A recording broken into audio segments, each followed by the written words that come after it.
Now it's time to meet the man behind this extraordinary mission. Please give a warm welcome to the one, the only, Pete Vargas. What's up, everybody? Happy Sunday, happy Sunday, happy Sunday. How's everybody doing? Everybody good? Everybody good? Everybody good? Man, we are in. Hi to my Spanish-speaking room up there. I see you guys. Hi to my English-speaking room VIPs, both VIPs backstage, YouTube, Facebook, Instagram, all of the incredible groups that this is being streamed. Let me tell you what.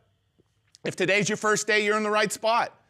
It's day 7, but you don't have to have the first 6 days. We've built this as a stand-alone every day. And I'm gonna make a bold statement today. In February or March, maybe it was April, I don't remember, but I got the vision for day 7. I got the vision for Sunday.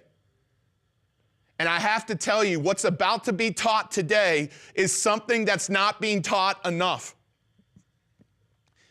I rarely hear what's about to be taught today. If all you do is capture today with these 3 guests, we don't have 5 or 6 speakers, with these 3 guests, you won't just build the biggest platform that your heart desires, you will make a massive impact and have the profits that you desire in your own life. Today is, to me, one of, if not the most important day. Because it's not as much around the strategies and tactics, it's around the stuff underneath the surface that's getting in the way from you taking it to another level. Today might be the most meaningful day for me. And I just want you to know, welcome if this is your first day. I'm gonna speed through things this morning. But hey, how many days have you been here? Out of the 7, how many days have you been here? Facebook, backstage, online, how many have you been? 7? If it's day 1, say it. I'm fine if it's day 1. I don't mind if it's day 1, 6, 7. We had all different numbers. Yeah, every day. It's been unbelievable. What's been meaningful to you thus far? What's been meaningful? What's been impactful to you?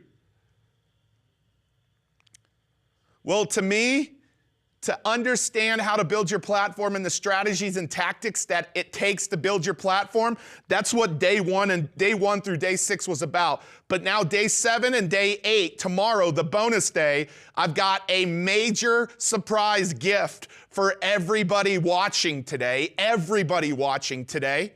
I've got a surprise gift. And what I want you to know about this surprise gift is that today and tomorrow begin to take a little bit of a turn for a different direction that will be the thing that has you launch your platform. So if there were 2 days I was here for, I'd be here for day 7 and day 8. Today's day 7, tomorrow's the bonus day 8. And if you've missed anything, on Tuesday, at 12 o'clock or 2 o'clock Eastern Standard Time, in 60 minutes, I will recap all 8 days in 60 minutes and have you walk away with your 5 biggest nuggets. I'll take all 40 speakers and recap it all in 60 minutes with video clips and nuggets and teachings. Tuesday will be the recap. So if you've missed anything, you're okay. Don't miss today, don't miss tomorrow. If you're watching this on the replay, watch the whole thing. I'm excited because this is streaming everywhere. Tomorrow we'll be back at 2 p.m. Eastern. If you are not in our platform community group, go to platformcommunity.com. It will redirect you to our Facebook group. That's where prizes are given away. That's where homework assignments are posted. That's where all of the activity is taking place. And live stream, we're also live streaming this to our Spanish-speaking folks. So excited for the tens of thousands of people that registered in Spanish-speaking. Thank you for being here. And thank you to Dolores for translating for all of you this week. This is streaming a lot of different places. And remember, every day we're giving out prizes and awards. And on Tuesday, we will give out a lot. So I'm super stoked that you're here. This week, we still have probably about 15 of these speakers left to go. 15 of these speakers left to go. And like I told you, today and tomorrow, don't miss, but don't forget on Tuesday, we will do an entire recap of all 8 days. This will not be part of the recordings. You will want to be here live. We will identify the major speaker takeaways from every speaker, and we will give you implementable action steps so that when you leave this tour, you are prepared to go build a platform that makes a difference in this world. This Tuesday will be the Cliff Notes version in 60 minutes. So I want to implore you to make sure that you are here. The other thing I want to encourage you is there's going to be $50,000 of prizes given away that day. For people this week that have showed up live, people who have done the homework, and if you've tagged people down below, if there was a day to tag people, it's today and tomorrow. Trust me on that. For every day you're here live, you earn points. Every homework assignment, you earn points. Every person you tag, you earn points. And how you earn exponential points. And today, for anybody that shares, I told you you earn 10 points every time you share a stream to your friends. You just click the button share, and it says share to your friends. Today, we're 10xing the amount of points for sharing today and tomorrow, because today and tomorrow will be the biggest days that we have on this tour. So share, because you're in for a treat. As you know, we have a goal to raise $1 million for charity this week. And on November 12th at Platform Live, we will announce that total, that grand total, and we will issue those checks on November 12th at Platform Live. And so I'm really, really excited about that. Thank you for contributing and being a part of that. Anybody that's done VIP, bronze, silver, gold, thank you, because you're investing in you building your platform, Ginger, but you're also investing in these charities as well. So thank you for everybody that's making that and helping us in that. At the end, we got a cool homework assignment for everybody, so we definitely have a homework assignment. We got some incredible prizes to give out today, and we'll give out some more for today's homework assignment. And like I mentioned already, make sure that you share this with your friends. Share it. Share today, share tomorrow. Your friends will thank you. Your friends will thank you. And so what I want to remind you of is, what are we standing for this week? What are we standing for this week? This is what we're standing for. Your platform. Your platform.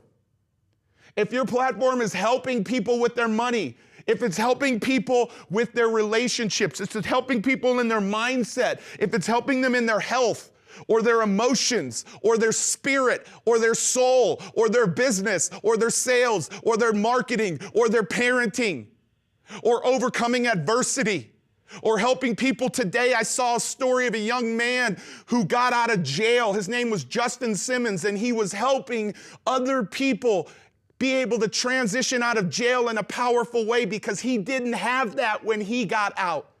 And he started to help other people do that. It's a beautiful story this morning on ESPN. Like, your platform is intended to help other people.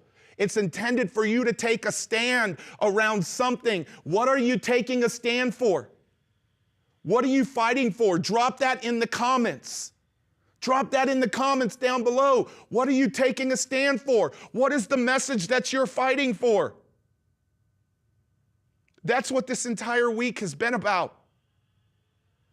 That's what this entire week has been about. And I'm going to share something at the very back end today and just be really authentic and real around the commitment that you have to have when you're building your platform. But why do I want you to do this? I want you to build your platform so that you can control the microphone and change this world. When you control the microphone, you change the narrative. You change the narrative. You change the game. The wrong folks have control of the microphone. Can I tell you why? Can I tell you why? Because they've been committed to promoting, which means that they've been committed to building their platform. So because they have built their platform, they control the microphone. And in order for you to control the microphone, you have to build your platform. And so this week, we focused on these 6 buckets. We had speakers talk about 5 or 6 strategies in this bucket.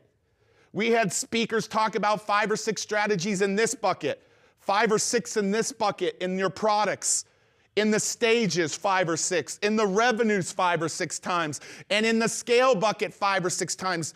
Every day we had a speaker for the past 6 days speak a strategy into each of these 6 pillars. It doesn't take one pillar to build your platform. It takes all 6 of these. I know this because we are about to cross the $1 billion mark in our students and our customers in helping them over the last 20 years build their platforms. And the majority of that $1 billion and hundreds of millions of people being impacted has come in the last 3 years.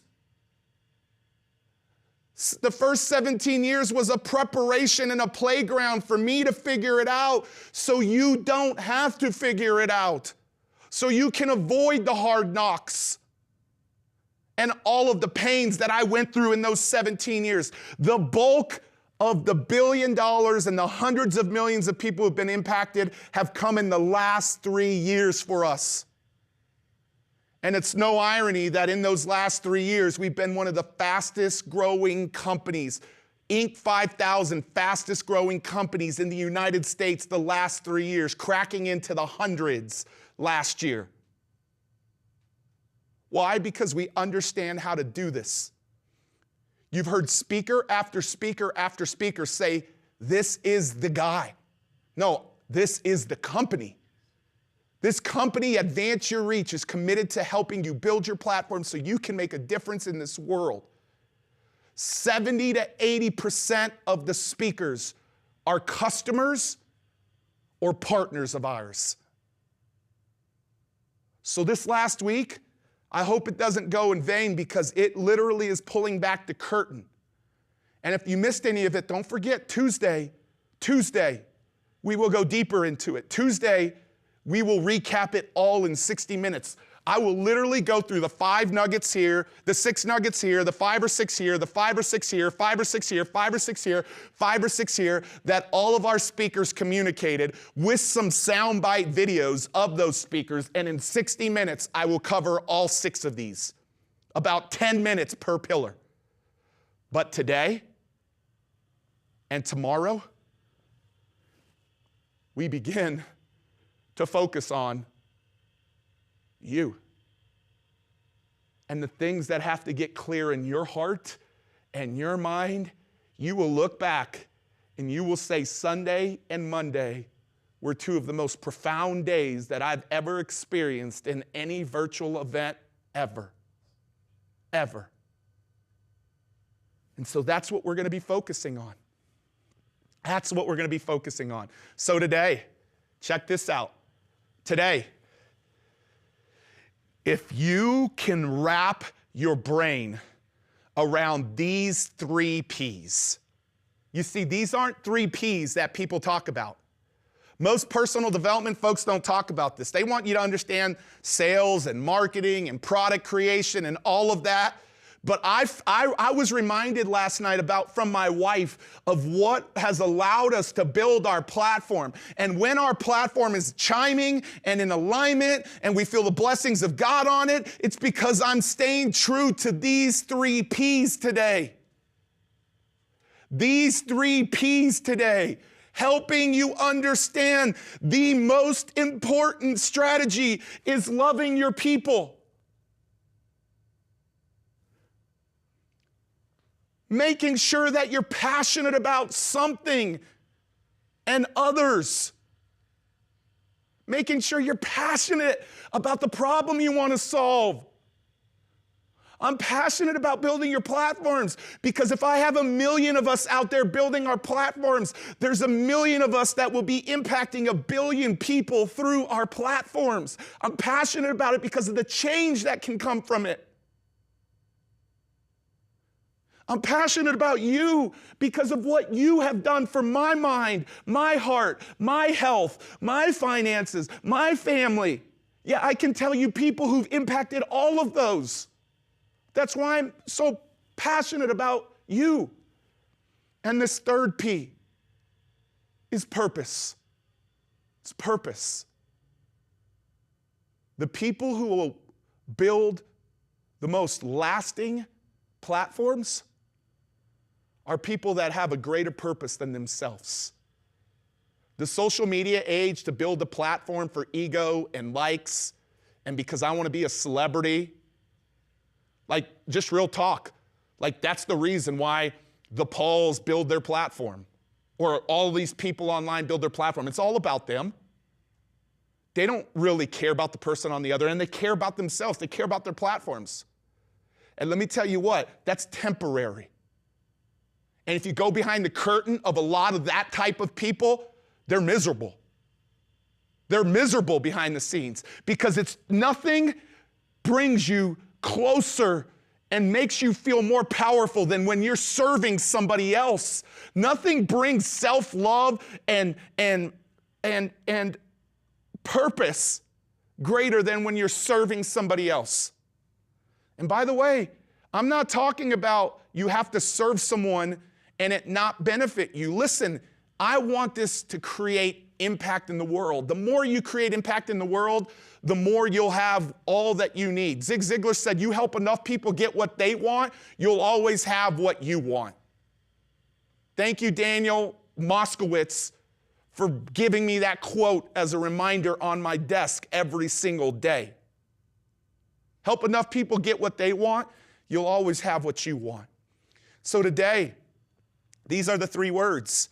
Now let me tell you something, the full screen team. Let me tell you something about all 3 of these people. All 3 of these people have had to face some very, very, very difficult situations in order to continue to fight for building the platform that God has put in their hearts. They had to go through some very, very difficult situations and circumstances. And quite frankly, could have given up. This is my pastor right here, and he's about to talk, and he's one of my dear friends. And there isn't a person, I'm going to introduce him more properly here in a minute.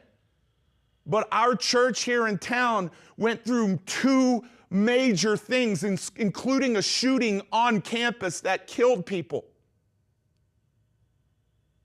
Why today, a decade later, is the church booming? Debt's down. People's lives are impacted. Why is that? How did he stay committed to building the platform in the midst of crisis? When all other churches that have faced one of the 2 things would come crumbling down, we faced 2 major things, and we didn't come crumbling down. How did this young lady continue to pursue a passion of hers, something she loves, after she was in the water and a shark bit her arm off? How was she back in the water 3 or 4 weeks later? I don't know, maybe 6 weeks later. And then taking that and building that platform to make a greater difference in the world. And how did this gentleman right here, who if you will ever study his story, it will put you in tears because of the purpose he stands for and the obstacles that he's faced along the line. Quite frankly, one of the people that I believe has made one of the greatest impacts, not temporary, but permanently, everlasting impacts. But the stuff he had to go through, the trials he faced, the ridicule from the media, what made him stay grounded to continue to get that message out that was in his heart, whether it be as an entrepreneur, an athlete, or an incredible foundation that him and his family have. You see, all three of these today went through something really difficult, but they understood these 3 P's: the people, the passion, the purpose. Those 3 things, as they become a central core to your heart,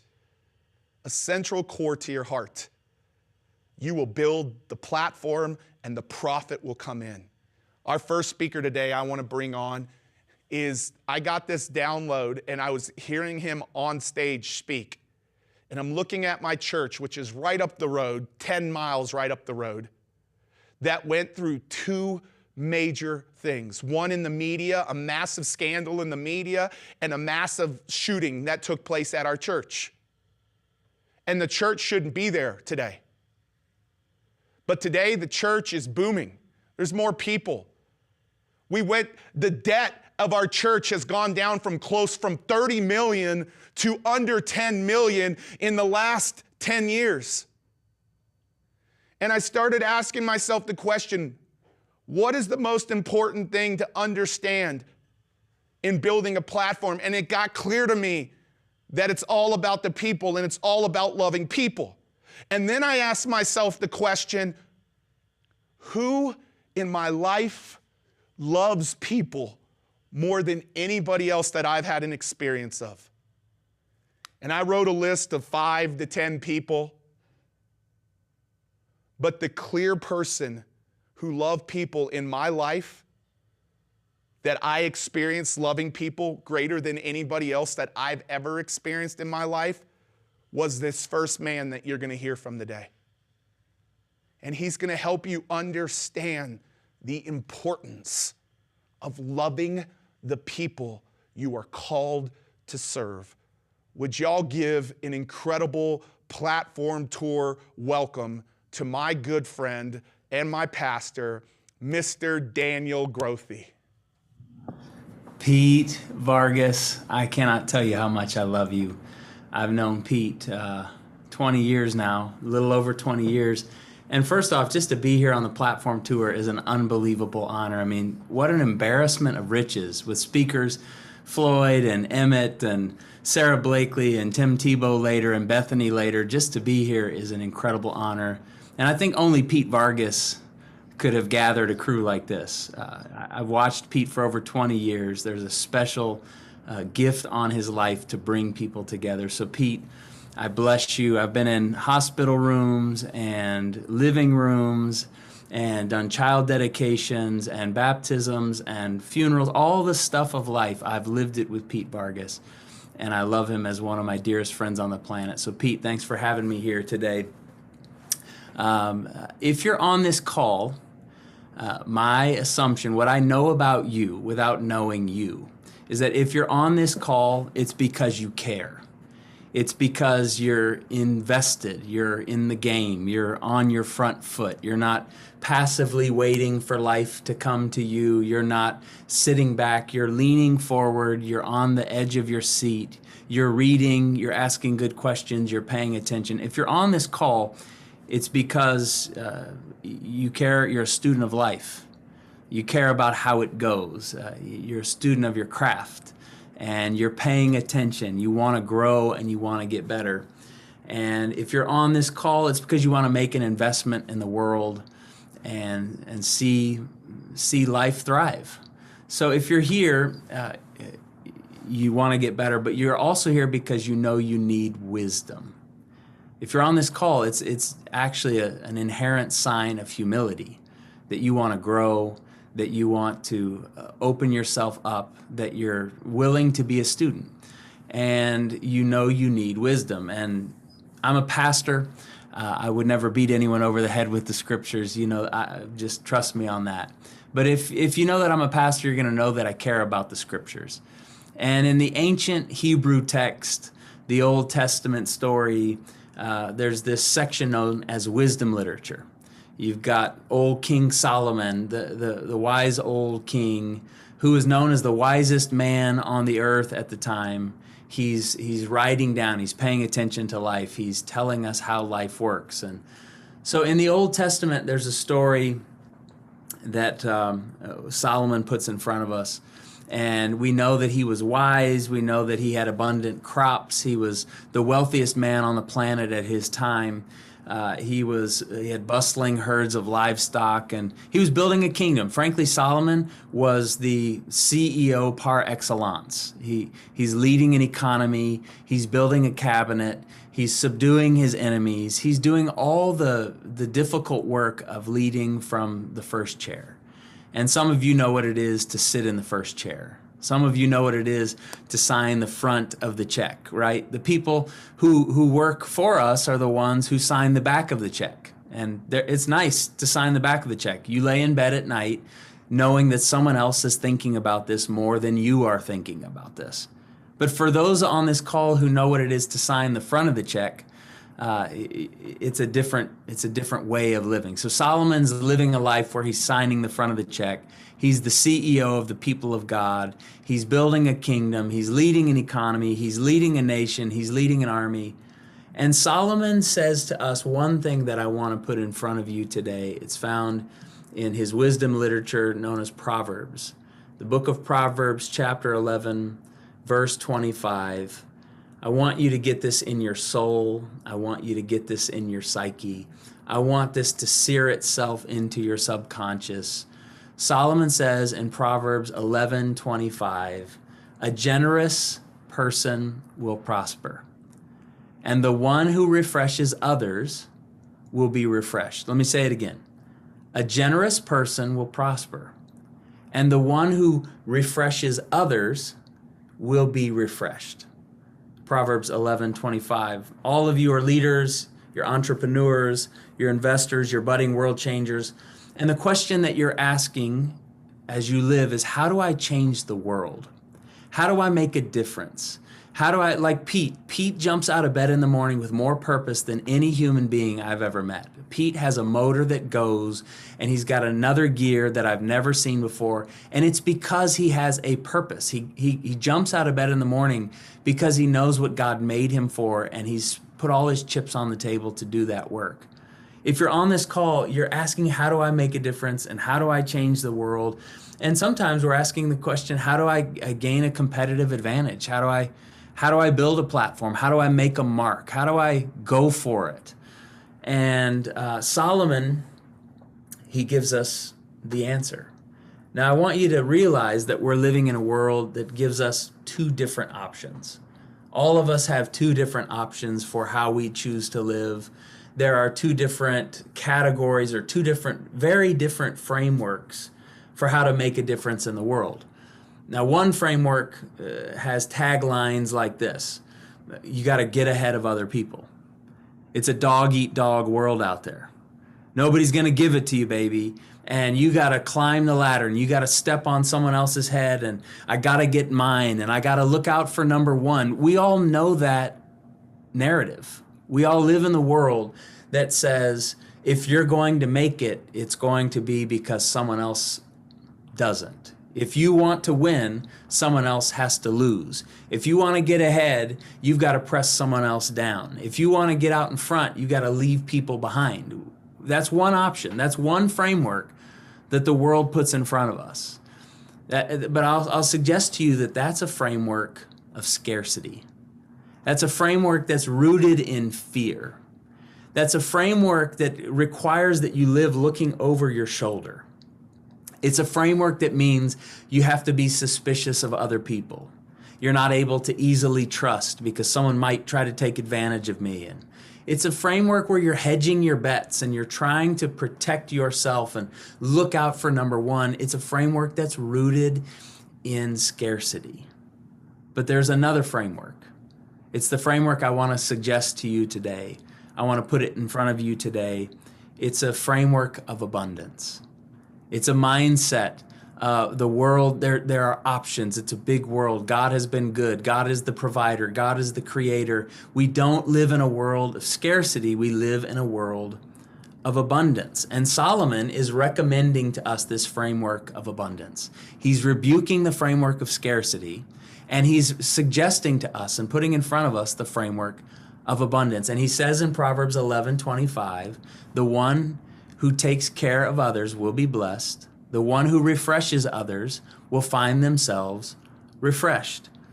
And then this guy, Jesus, comes along. I'm a pastor again, so you'll know that Jesus matters to me. And Jesus comes along and he says this famous passage. Maybe you don't go to church, but maybe you'll have heard this before. He says, love the Lord your God with all your heart and with all your soul and with all your mind. This is Matthew 22.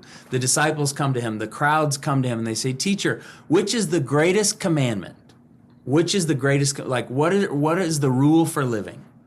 And Jesus said, you'll have heard it said, love the Lord your God with all your heart and with all your soul, and with all your mind and with all your strength. And a second one is like it. Jesus gives a second commandment. And he says, love your neighbor as yourself.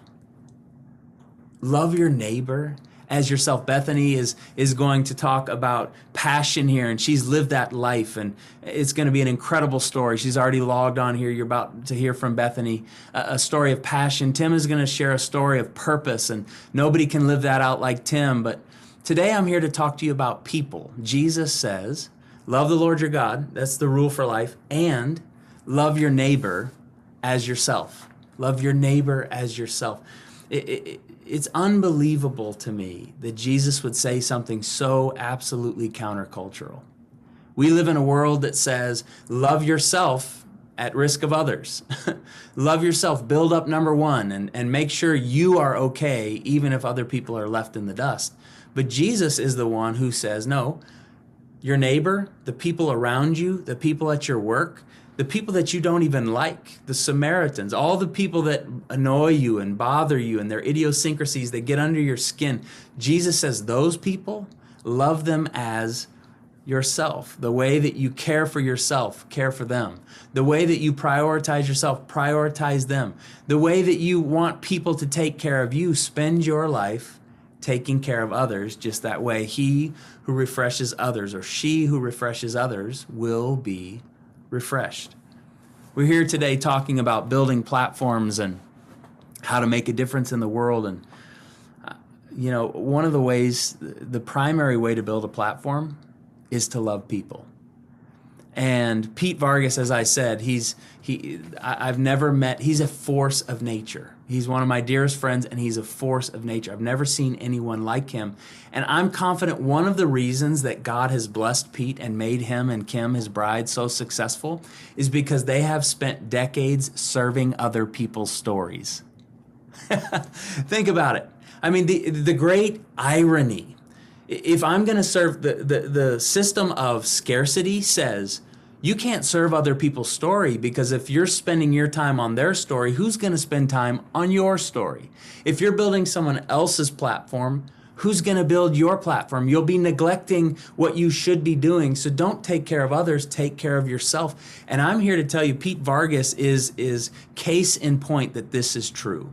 He has spent decades building other people's platforms.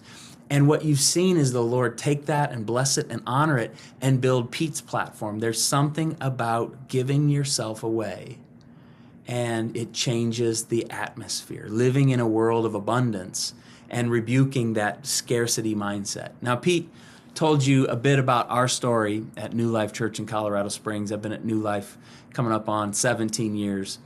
And when I got here, we were riding high. I mean, we were riding high. Our pastor was the president of the National Association of Evangelicals, a 30 million member group here in New Life, in United States. We had headquarters out in Washington, D.C. Our church is in Colorado Springs, but we would fly out and we would do press conferences and press releases. And when the Senate or the House were debating legislation on different things, they would call us and say, what do Christians think? So we were in the middle of all this, the power and the conversations, and Mel Gibson flew out on a private jet to release the Passion of the Christ at our church, and President George W. Bush Skyped in to our pastor's conference and just was hamming it up. We were riding high, and then we lost our senior pastor to this scandal. We bottomed out. Our hearts were broken. We'd lost a friend. We'd lost our boss, the person who hired us and brought us into this work at New Life. And so we were heartbroken, and we discovered in that time that we were $26.5 million in debt, and there's this great global recession happening. So we lose our senior pastor. 30% of our church leaves overnight.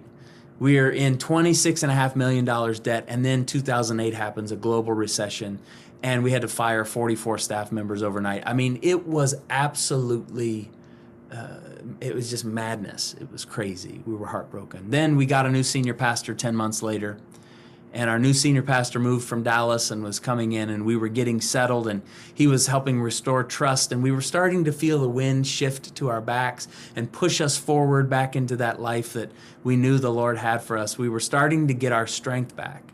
And then on a Sunday morning, another weekly Sunday morning, I'm standing at the end of our children's hallway. It's at 1 o'clock after our second service. We just had thousands of people. We're a 14,000 member church. Just had thousands of people on our campus. And all of a sudden on that Sunday, you hear the very worst sound you could ever imagine hearing anywhere, let alone a church. And it's pop, pop, pop, pop, pop, pop, pop. A gunman came on our campus with an assault rifle and 1,000 rounds of ammunition, was spraying bullets everywhere. He killed 2 teenage girls, Rachel and Stephanie, in the parking lot, 16 and 18 years old. They were sisters. Shot up their dad, ran in the building, and is spraying bullets everywhere. One of our security guards, a lady, she runs down toward him with a little handgun and ends up shooting him in the leg, and he's laying on the ground and takes his gun and blows his brains out in our children's hallway. We lost our senior pastor 13 months before. We fired 44 staff members. We're in a global recession. We finally get a new senior pastor. Now we've got a double murder-suicide in our children's hallway at church on a Sunday morning. We did not even imagine it could get any worse. And here we are now walking through the valley of the shadow of death. We were heartbroken.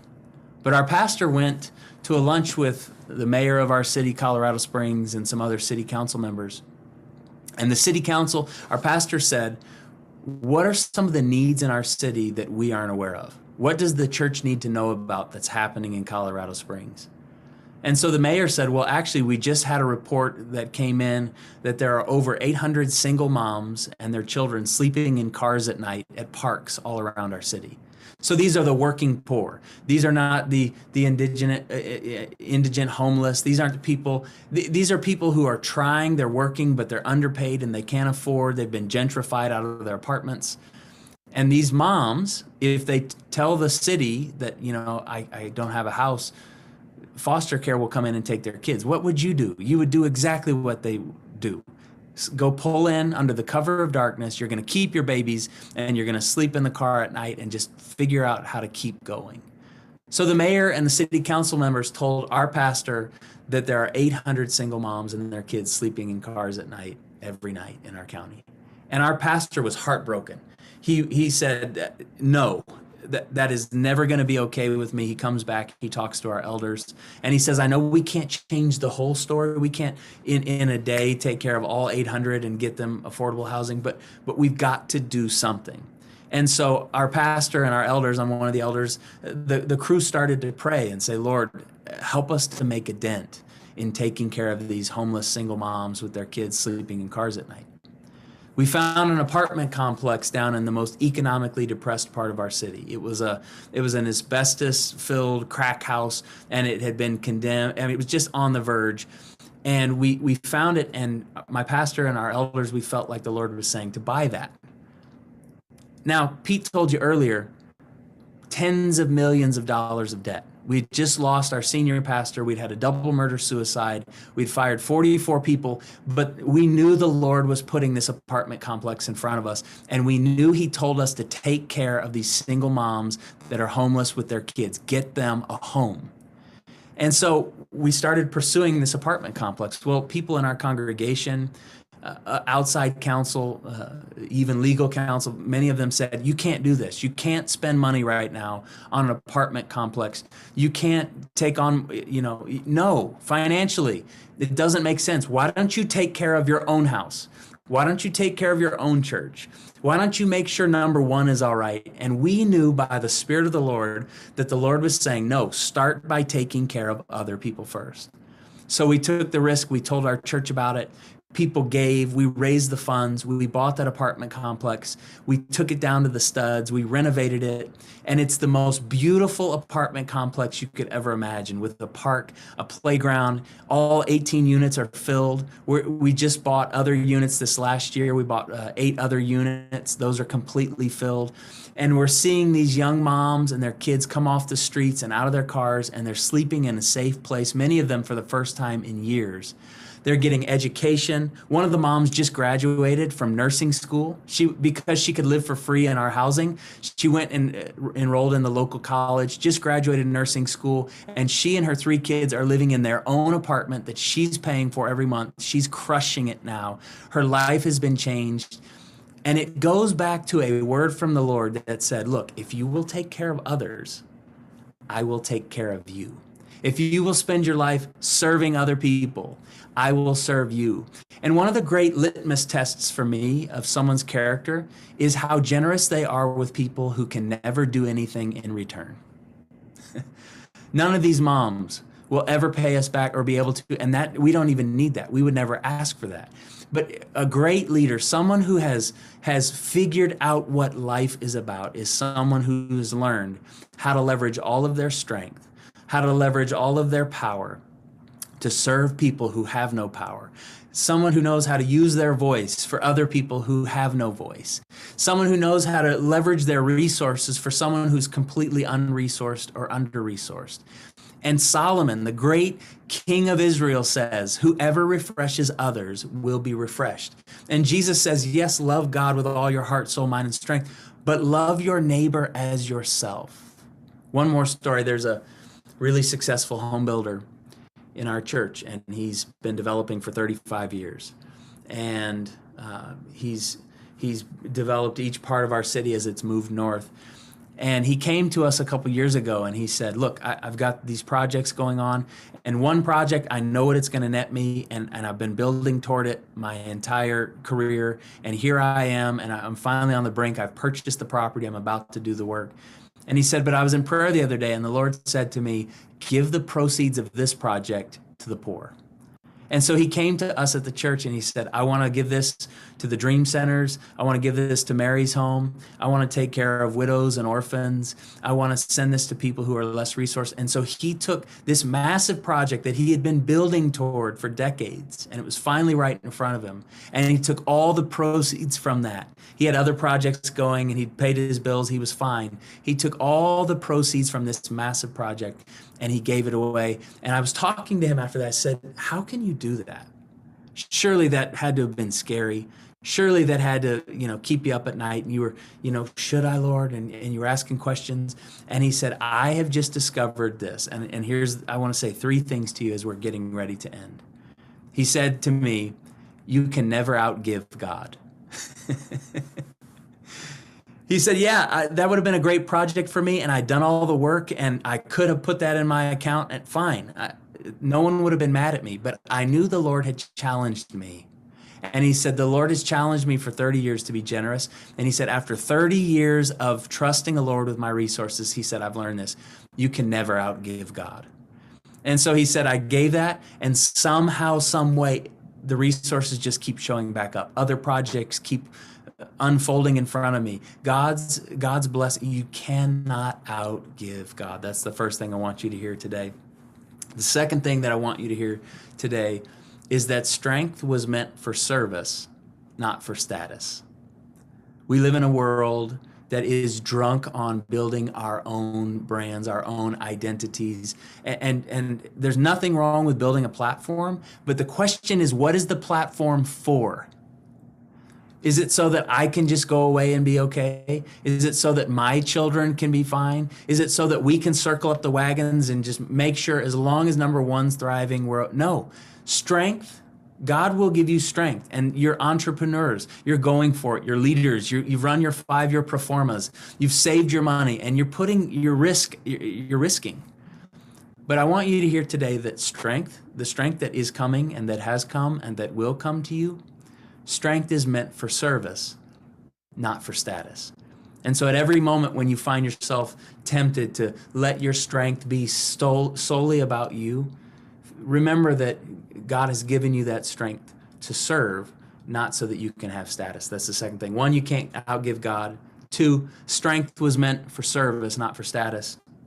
And then three, if you will spend your life lifting other people up, God will lift you up. If you will spend your life lifting other people up, God will lift you up. A generous person will prosper. The one who refreshes others will himself or will herself be refreshed. And Jesus said, yes, love the Lord your God, but love your neighbor as yourself. And I have never met someone who lives this way who regrets it. There's satisfaction, there's fulfillment, there's joy. There are layers of riches that you could never even imagine. Layers that extend far beyond financial riches. Joy in your heart, peace in your mind, soundness of sleep, a sense of purpose and jumping out of bed in the morning. Why? Because there are people out there to serve. You can't ever outgive God. Strength was meant for service, not for status. And if you will spend your life building other people up, God will build your life up. So I want to ask you a couple questions here as we're coming to a close. Whose life can you immediately make better? Maybe one of your staff members. Maybe it's a neighbor just down the street. Maybe it's a single mom that's their kid's on your kid's soccer team. Maybe it's someone at your kid's school, a teacher that's on the brink. Whose life can you immediately make better? Why don't you start planning and dreaming and scheming about how you can do that? Another question is, who can you leverage your strength for? Who can you give an opportunity to? Pete Vargas, I've known him. He's given people opportunities for years. And because of that, the Lord keeps giving Pete opportunities. The final question is, will you begin to abandon that scarcity mindset? Will you begin to live in a world of abundance? If you will live in a world of abundance, you will find yourself deeply rich in all the right ways. So spend your life serving other people. Yeah, man. Hey, guys, will y'all give it up for my buddy and Pastor Daniel? Yeah, I see everybody backstage here. Just lots of hearts, lots of love. DJ, I so appreciate you being here, man. It was crystal clear to me. You remember the day I walked up to you in church and I said, you're supposed to do this, and there's a reason why. What Daniel said is, I've never known someone who had regrets when they served people all of their life and then their life came to an end. But the opposite, I do know lots of people who have regrets that serve their own self and their own agenda, and when the life comes to an end, I've met way too many of them that have way too many regrets because all of a sudden it was just about them and nothing bigger than themselves. And so, dude, I am so grateful for you to be here today. Thank you for that message. And it is, to me, the most important thing. Listen, some of you, cool, love God. Maybe you don't believe in God. Whatever your stance is on God, that's the greatest commandment for me. But the greatest commandment for me in my business is to love people. Like, I love God. Like, I love God, but I love people. And I don't always get it right, but I get it right more than I don't. And by loving people, that's how my platform has been built. Like, for Daniel to say what he said, like, I've championed other people's stories. And now as a result, God's blessed my story, championed my story in the world. And so this, to me, is the way to kick today off. DG, thank you for being here. Any final thoughts as you leave? I know you got to go do a wedding today. Yeah, no, just this. The way you love God, Pete, is the way you love people. And so many people say, I love God, but you look at the track record of their life and no one else has been lifted up around them. And so these are not mutually exclusive. They're one and the same. You love God by the way you love your neighbor. And so let's spend our lives pouring our lives out for others. Sure love you, Pete. Love you too, man. Okay, give it up for Daniel Grothe, everybody. Give it up for Daniel Grothe. I appreciate it. Hey, let's bring this slide up. I want to say this about Daniel.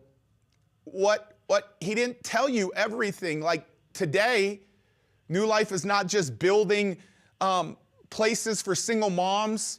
They've built hospital care, free medical care for moms. and they've served the problems in our city, led by our pastor, Pastor Brady, but also by the people who serve him, like Daniel.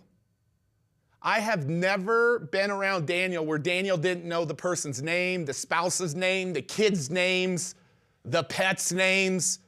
I was playing golf with Daniel one day, and of course, me and my buddy Dan are playing golf with him, and I think it was a lady that walked by, and obviously he knew the lady's name. And that didn't surprise us, but immediately he asks how the puppy's doing and calls the puppy by name. You want to talk about a demonstration of loving people? It starts by knowing a person's name and how you can solve a problem in their life. If you can know somebody's name and you can solve a problem in their life and you care deeply about them, I believe the rest takes care of itself. That's what I stand for. I stand for loving other people, and sometimes I get ridiculed for that, and it's okay. But to me, it is the single greatest strategy in building your platform. And now you look at a church that's bigger than it's ever been. The debt is, in the next couple of years, the debt will be non-existent. From $27 million in debt to non-existent in the next couple of years. To staff up and running, to multiple campuses around the city. Look at building a platform. I want you to see this. Multiple campuses. I don't know if it's 4, 5, 6, 7 campuses. When that all happened, there wasn't any. Think about how the platform has grown. What was the foundation? Loving people. Loving people. So this has everything to do with building your platform. It is the single greatest strategy. I don't even like to use that word, but it's the single greatest thing that you can do to build your platform is to love the people. All right, I'm excited about our next guest because if the first word we talked about was people, the second word that is so critical today is passion. Some of you do your homework assignments, I'm gonna be really honest with you, and I feel the passion. And a lot of you do your homework assignments and I don't feel the passion. Well, if I don't feel it, do you think other people will feel it? If I don't feel it, do you think other people will feel it? Like passion is contagious. Passionately speaking about something, passionate about the people you serve, like passionate about the problem you solve, passionate about the people you serve. That's important. And I'm so excited to bring our next guest up. You guys know her. Her life was represented in a powerful movie. She's an incredible human being, a mama. I know not too long ago, I think in April or May, I could be wrong, she just had another baby, incredible husband, and incredible family just overall. But this is a girl that is passionate. She is passionate about what she's taken into this world and about the things in her life that are important in this world. And so I want to ask all of you, backstage, Facebook, YouTube, Instagram, everywhere, would y'all give some love to Bethany Hamilton? Will y'all give some love to Bethany? Yeah! I'm gonna turn around. What's up, Bethany? Aloha, everyone. Hi, Pete. How are you? Oh my gosh, your guys' energy is amazing, and I wish I would got here earlier because the last 30 minutes or so has been awesome. Yeah, what a mess. What stood out to you just from Daniel? You got to hear the last 20 or 30 minutes, but what really resonated with your heart in what he said? I feel like every day, like my life, I have the thought of like loving my neighbor, but just hearing Daniel talk about just putting people first and just hearing how their ministry has just exploded because they sought to solve the problems. Yeah. So I love that. I love that. I just feel like too, there's so many kind of like, you can almost like drown or get overwhelmed with all the problems in the world right now. But I think when we have our eyes on God and loving our neighbors, like, and if that's the first and foremost, like, most important thing to us, then we can like not feel as overwhelmed by all the problems in the world and try to start tackling some of them, or maybe specifically the ones that we're passionate about. Yeah. Let me ask you this. Man, there's so many things I want to ask you. So, yeah, was it April or May? You just had a baby, right? Was it? Yeah, so I'm a mama of 3 boys now. I feel like I gotta pull up a quick photo to show you guys because they're super beautiful. Um, yeah, it's been such a whirlwind this last like 8 months, but really amazing. And yeah, so my youngest is now 8 months 8 old. months, okay. And yeah, he's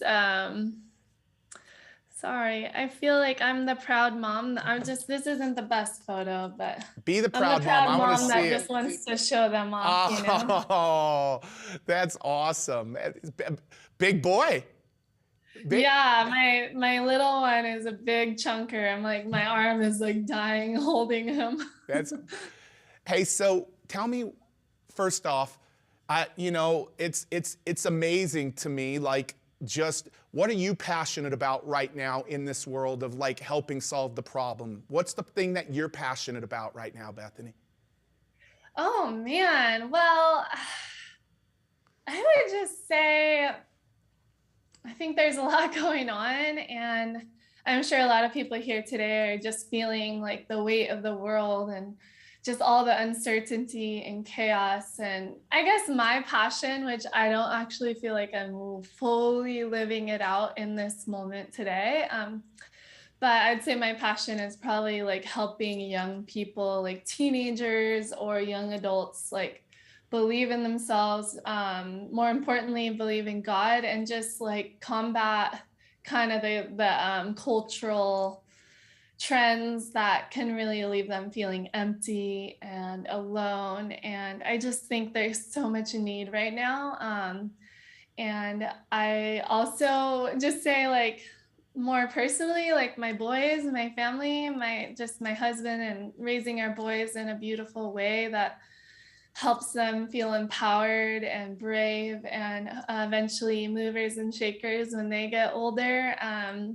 And spending time in the ocean with them. I'm just always passionate about surfing and being in the water. And I also have like a little drive to like inspire young girls in surfing in particular, and action sports. I think there's a lot of cool things going on in the surfing world. So those are a few things. No, I love it. Well, let's start with the surfing, because a lot of people obviously know the story, and if you haven't watched the movie, you have to watch the movie on Bethany's life. It is amazing. And Bethany, what was it? I don't know if I got it wrong. Was it 6 weeks later after losing your arm that you were back in the water, or was it? How long was it?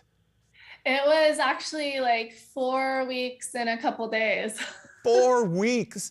Like, you have to have a deep passion for something, because listen, a lot of people have a passion for something that's watching right now. And I think you epitomize the word passion. I think in the dictionary, I don't think you're giving yourself enough credit for what you're doing in young people, because I get to hear the stories of the young people who are being impacted by you.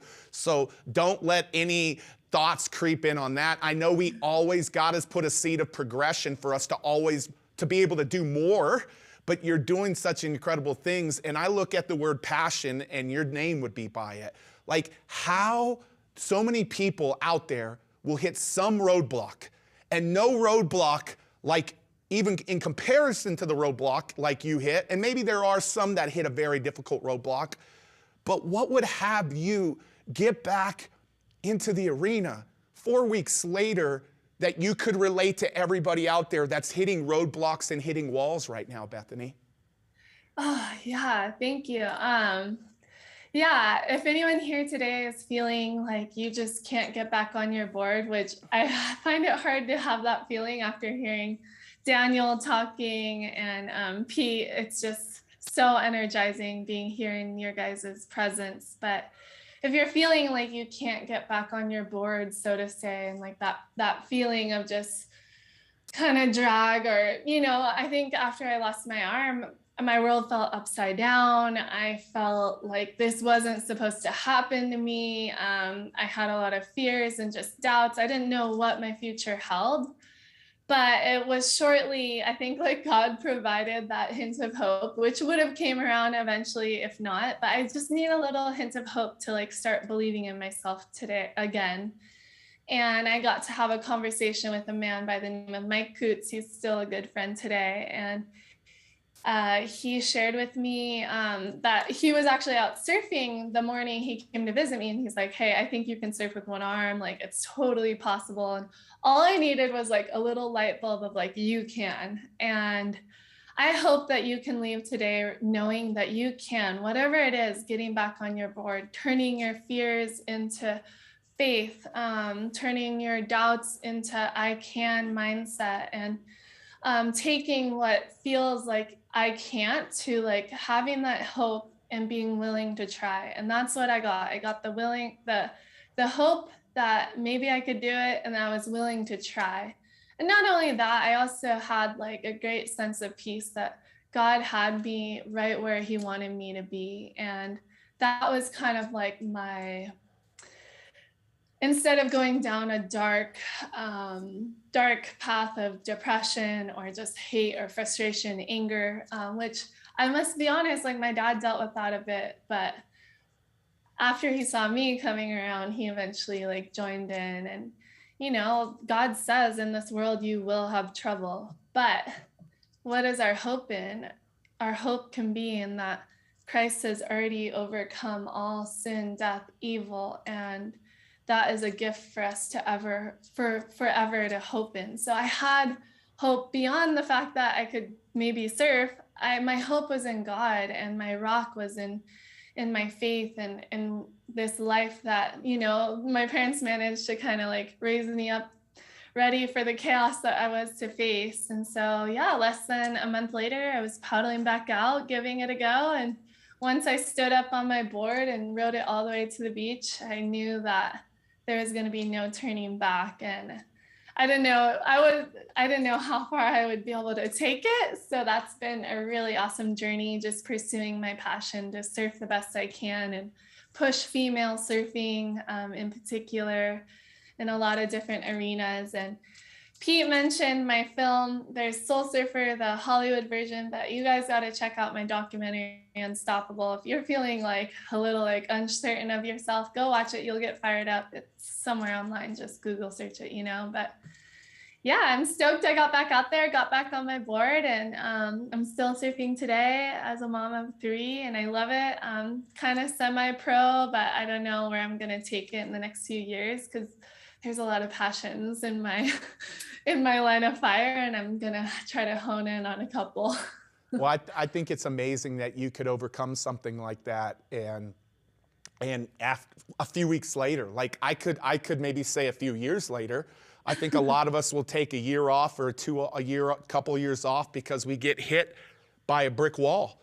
And Bethany, I want to encourage everybody to go watch that documentary, Unstoppable.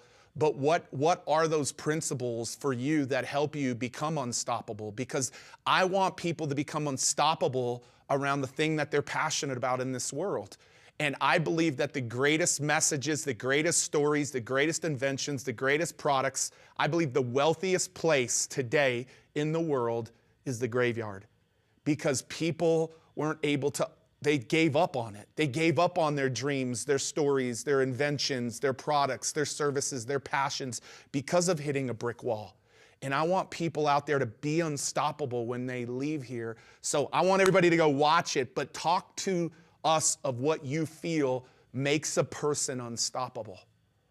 Oh man. Well, yeah, I would say my 13-year-old self, sometimes I'm in awe of her, but I know it took time for me to figure out doing life with one arm and overcome any fears and doubts. And, it's common for all of us to face these sort of things, but how can we get to the other side? How can we keep going? How can we paddle back out when like the current is so strong and you just in my world, I just duck dove like 50 waves and my muscles are just melting and I just like can't do it anymore. But I like have that hope that, oh my gosh, there's another good wave waiting for me. So I keep going.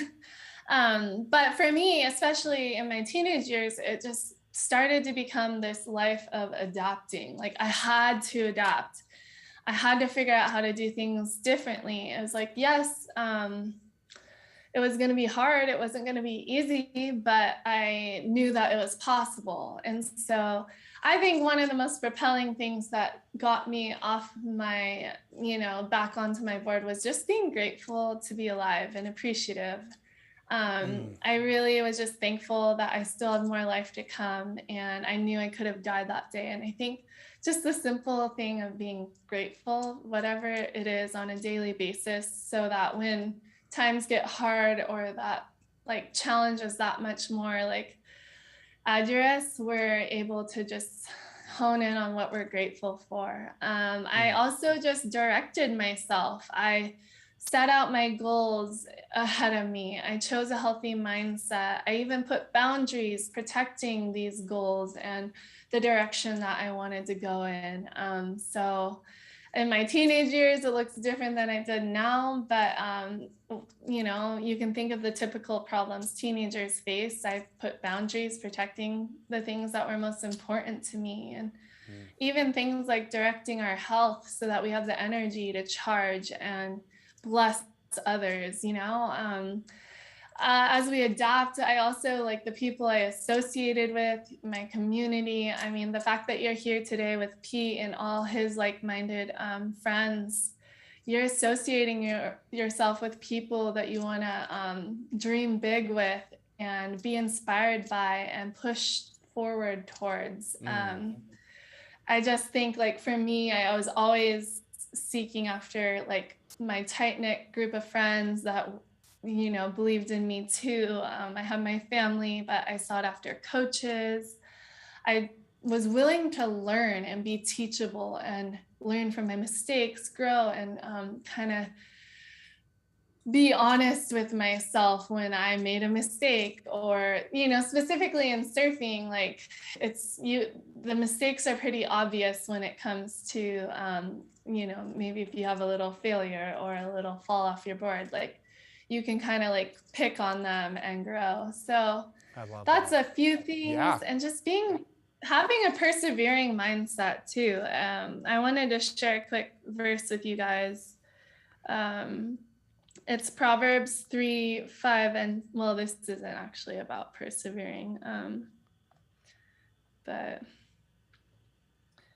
just, I'm spacing on the verse I wanted to share, but I'm going to share Proverbs 3:5 and 6 because it's a good one anyway. But trusting in the Lord with all your heart and leaning not on your understanding, but in all your ways submit to him, and he will make your path straight. But before that, it even says like living out a life of faith and trusting in the Lord and his promises. And I think when our eyes are on the Lord and his promises, then we're able to persevere because we have our hope in beyond ourselves and beyond the things that are swaying with the world. Right now, it's so obvious how much is just the wind is blowing everyone to and fro, and it's like a roller coaster ride, but we have to sometimes turn off the noise, slow down, be present, be in tune with God, more importantly, and ourselves and the people around us that we're sharing each and every day, and just trust in the process and keep persevering. So I love that. So Bethany, one of the things that I'm most passionate about, I'm passionate about helping 1 million individuals, entrepreneurs, and organizations build their platform for a purpose greater than themselves in every domain, every niche, every industry. I'm passionate about 1 million people building their platform and reaching 1 billion people. And I believe those 1 million folks can all uniquely solve one problem. And if 1 million people are solving one problem, that's 1 million different problems that are being solved in some way, shape, or form. That's what I'm passionate about. We have lots of parents out there right now Why are you so passionate about transitioning into your platform? We talked about your personal life and your passion for surfing and hitting a brick wall and not allowing something to be stripped away that you're passionate about personally, but now professionally or in a calling. What makes you so passionate about young people? I've gotten to hear this just with the three of us on a Zoom meeting, and it moved my heart. But you're speaking to a lot of parents out there. Why are you passionate about really helping and serve young people right now? Yeah, I think our younger generation is facing more than they've ever faced as far as challenge, self-identity issues, dealing with like the online world and peer pressures. And it's chaos and it's crazy. And there's children that are addicted to, all kinds of bad things online, or maybe they're just on screens all day long and they're not having enough time with their loved ones. They're kind of being neglected. They're being told all kinds of things. And it's a like wild world we live in. And I think our young people just need to be supported that much more. Not only young women, but young men too. Now that I'm a mom of 3 boys, I notice how much female empowerment there is out there. But what about our little boys that are going to become young men? We need like strong husbands and fathers in the future. And there's just this, I think this deep need for our young people to be supported, given the right tools to deal with their lack of identity, like screen time, peer pressures, what they're being told out in the world. It's just a lot. And I feel like it's definitely a passion point for me. And also I want to teach young people how to live healthy. I think a lot of young people are now facing disease so young, and I'd love to just encourage them in that. But all these different things that I'm already doing in my like online courses, but getting it into the young people's hands. I love that. I love that. I love that. So, hey, one more question, and then I'm going to let you give any final thoughts to everybody out there. So everybody watching wants to build a platform. They want to serve young people, couples, business owners, moms, dads, kids, adults, everything. They want to help with finances or health or mindset or sales or marketing. What do you think are the most important things that have allowed you to passionately build your platform? What do you think are 3 to 5 things? I've asked a lot of our guests this week, what are the things that are most important to really building a powerful platform today in this age? Oh man, I think one thing that we need more of is just honesty, like being honest and real with people. And I don't know, I think the term vulnerability is thrown out a lot. And I think in some sense, having a little bit of vulnerability depending on the space that you're sharing it in. And I think being willing to ask for help. I've had to ask for help a lot, and I'm going to continue to ask for help. And just being persevering and being passionate, like letting it be focused on the things you're passionate about, because when you're passionate about it, you'll be able to persevere for it. So those would be my 3. Well, get back on your board, sort of. Yeah, get back on the board. I think there was 4. I heard honesty, I heard ask for help, I heard passion, and I heard perseverance. So 2 H's and 2 P's. 2 H's. I always think in frameworks, Bethany. Hey, as we kind of conclude today, and I'm so grateful for the passion that you exemplify in your personal life, but I also am so grateful for the passion that you exemplify in your professional life and in your calling and what you want to do to make this world a better place. What's your final thoughts to everybody out there as we are, like today's day 7, tomorrow's kind of the final day. What's your biggest wisdom that you want to give to everybody as they're leaving the platform tour? Yeah, I think we're living in a time where, specifically on this subject, just being just putting on your adaptive mindset. Like there's so many things that are constantly moving and changing right now. just being willing to adapt and keep pushing forward. And then, I don't know, I just really appreciated what Pastor Daniel said in the last 30 minutes, just putting people first and loving others. And I know Tim Tebow's coming up soon, and I love how he talks about where your identity lies in. That's going to be so empowering. And but I think you all have the ability to get back on your board. And in my life, I paddle through the current and I paddle through the big crazy waves and the poundings, and I just get back out there and I keep going. And how I do that, it's by adapting and trusting in God, and just being willing to put myself out there and give it a go.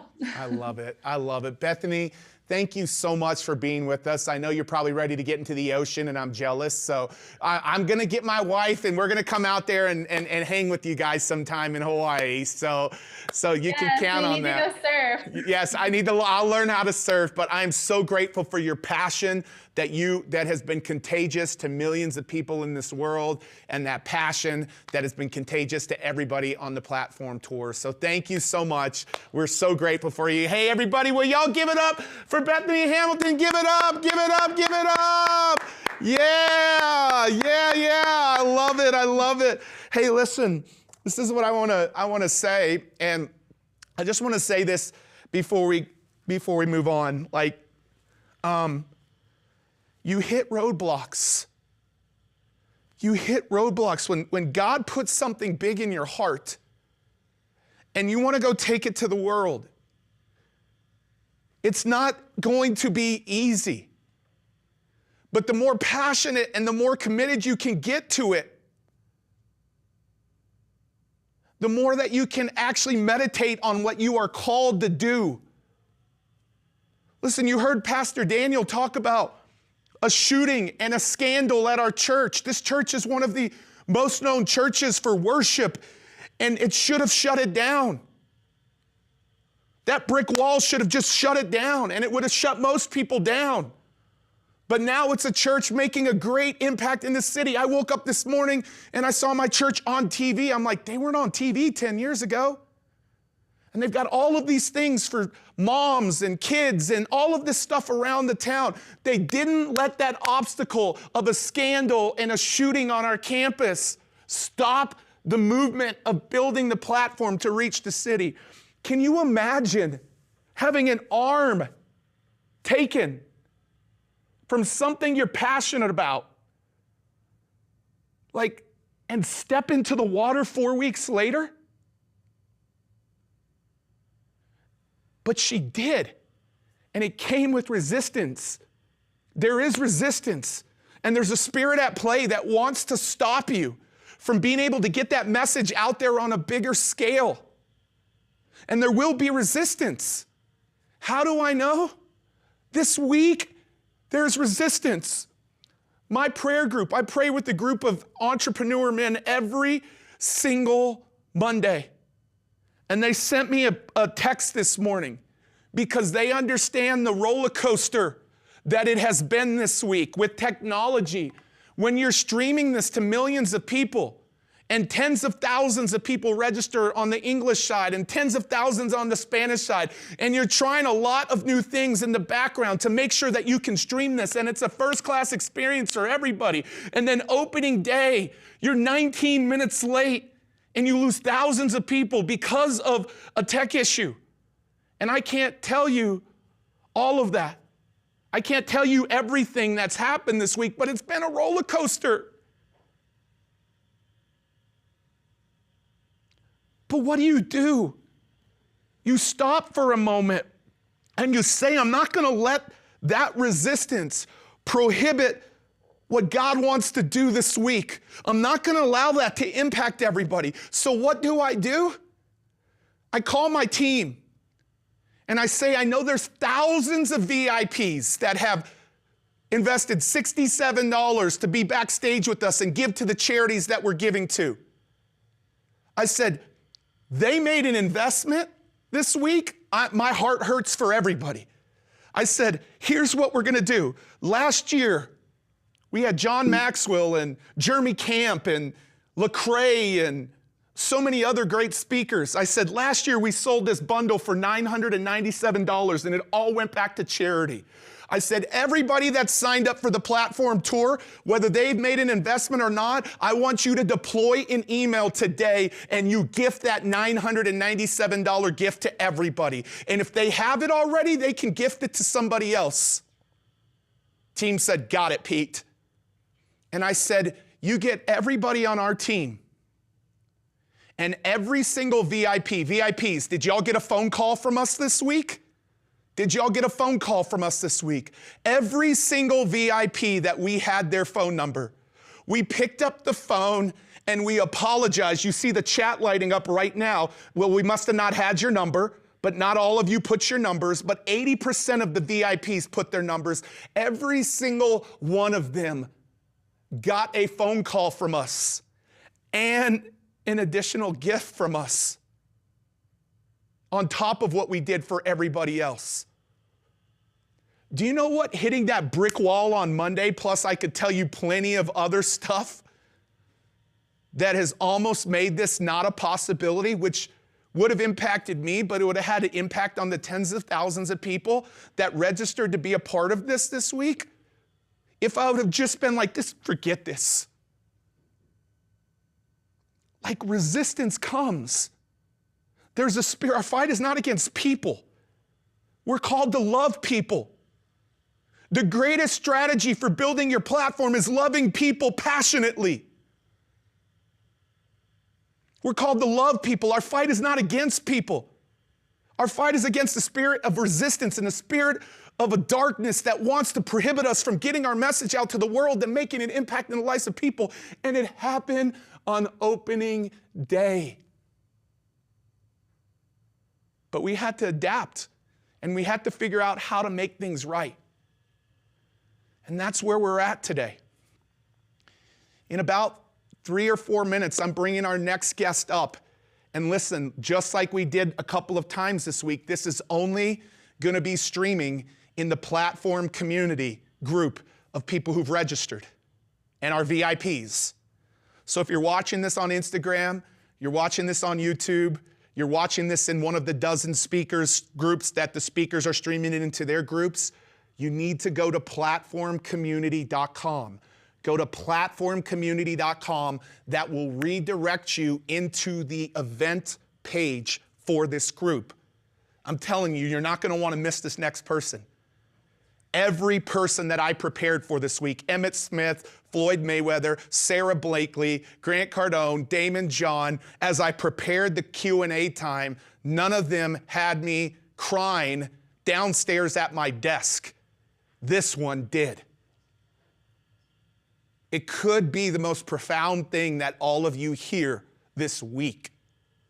Because you want to talk about somebody who's fought to build his platform and make a difference in this world, and the resistance and the things that he's walked through and staying true to it. You're not going to want to miss this. Go to platformcommunity.com. I'm going to bring that guest up here in just 1 second. It will be our final guest today, and I'm so stoked about it. I need to get my phone ready. Guys, can we bring this up really quickly? I want to say this to y'all. I'm so grateful for Pastor Daniel talking about people. I'm so grateful for Bethany talking about passion. So grateful. And now we're about to step into the third word, which is purpose. And Bethany has said, Pete, for everybody who is making an